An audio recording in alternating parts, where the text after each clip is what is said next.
Good afternoon again. It's Chris. I'm back. I have some new thoughts I would like to share. Actually, I'm having a lot of fun with this whole video thing, but I want to talk about something that, without delving into a lot of the science behind it or delving into a lot of the history behind it, I want you to think reasonably and with soundness of mind on something I'm going to discuss here, and that's the year 1914.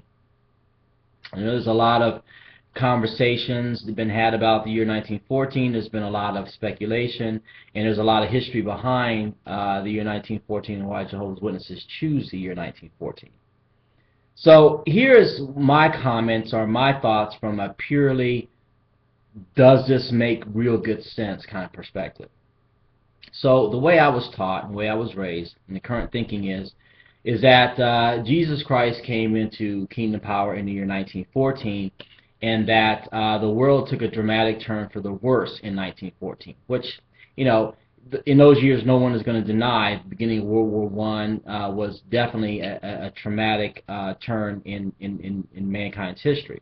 However, Jehovah's Witnesses will tell you that in order for you to recognize the times that you're living in 1914 as being the beginning of the last days, you would have to be somewhere around 12 to 14 years old.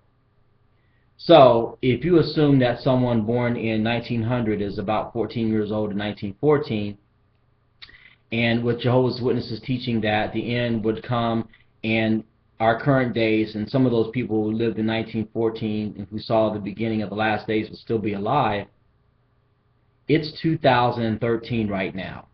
So that would mean, from basic simple math, that those people who were old enough in 1914 to have understood the sign of Jesus' presence, who would have understood the world going into the last days according to the Bible and according to Jehovah's Witnesses calculations, they would have to be, and get this, 113 years old. I think there may be one person on the planet right now that's 112 years old. So that means Armageddon and the New World Order better get here quickly, because there ain't no time left. So if you consider that, so what's the state of affairs now?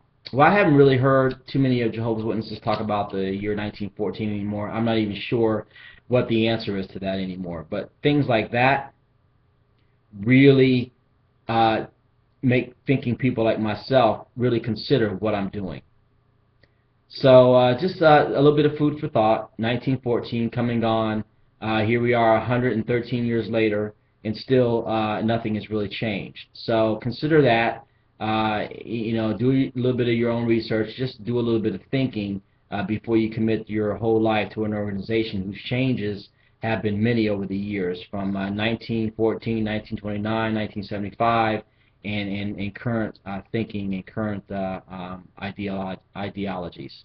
All right, I'm signing off for now. Talk to you again soon.